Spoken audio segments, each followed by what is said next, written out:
Hey there, this is Nick from Oakvale Homes and welcome back to Buildertrend Training. This is the last video in a series where we talk about Buildertrend from the client perspective. So if you haven't checked out all of the previous videos, we have links in the description. I encourage you to check those out. First, this video is going to speak specifically to the Financials tab. All right, we're going to get right into Buildertrend here. The Financial tab, obviously really important. We have a project, we want it to stay on budget. There's various things that can make the project price go up or down, and we want to make sure we keep tabs on that. First thing I'm going to mention is that we have our selections, right? So we talked about that in the selections video, that the marginal difference in the selections we make compared to their allowances is going to impact the total price we owe. So our contract price plus or minus our marginal difference in the selections made gives us our job running total, okay?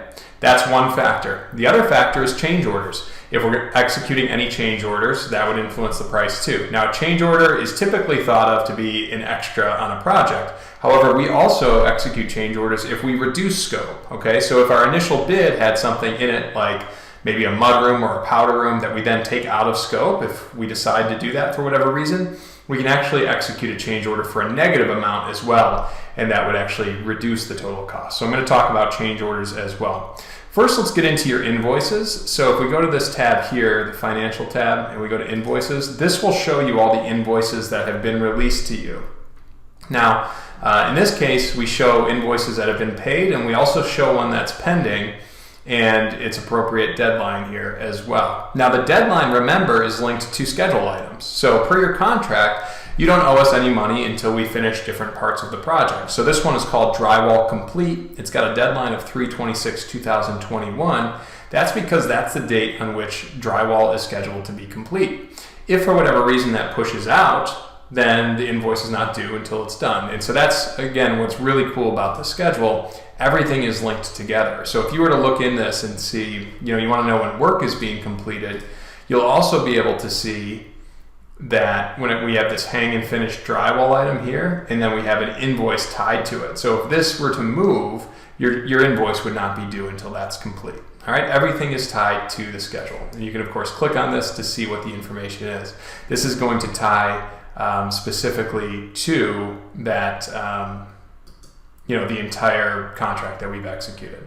Okay, so you can see your invoices there. Now we use QuickBooks currently to accept payments for these invoices, so you're going to get an email with a link to pay there as well. Now this is synced directly to QuickBooks, so once it is paid, it'll be marked as paid here. This pay online is more for Buildertrend payments, which are currently not initiated. If and when we set those up, we'll have a video on that. But right now you're going to be paying through QuickBooks, and it'll be marked as paid once it's paid in QuickBooks.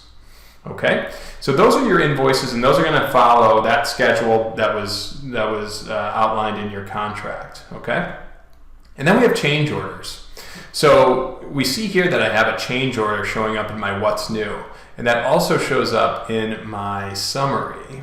Okay, pending change orders, and I have one here. Okay, so it looks like we had a fireplace built in that was created by us. It looks like we had a discussion that we want to add a fireplace built on. So you've requested that change order, and we've gone ahead and estimated that out, that we're going to have about $850 in material and then various items in labor, giving us a total for the change order. Okay, so you can look at this and decide whether or not we want to move forward. You could also make a comment here. We were talking in the last video about messaging. You can make a comment, you can ask a question, whatever you need to do to make sure you have all the info you need. Now, we'll also have documents attached to this if it makes sense to have, the items that we're purchasing. So you'll have all the information that you need there, and you can even print it off for your records if you prefer to do it that way. Okay, so let's go back to this change order. So if everything looks good to you and you want to approve it, you can click the disclaimer and click approve, and then go ahead and sign your name. And now once we approve this change order, this $2,100 is going to influence the total price of the project. We've just approved a change order, and therefore our total price will increase.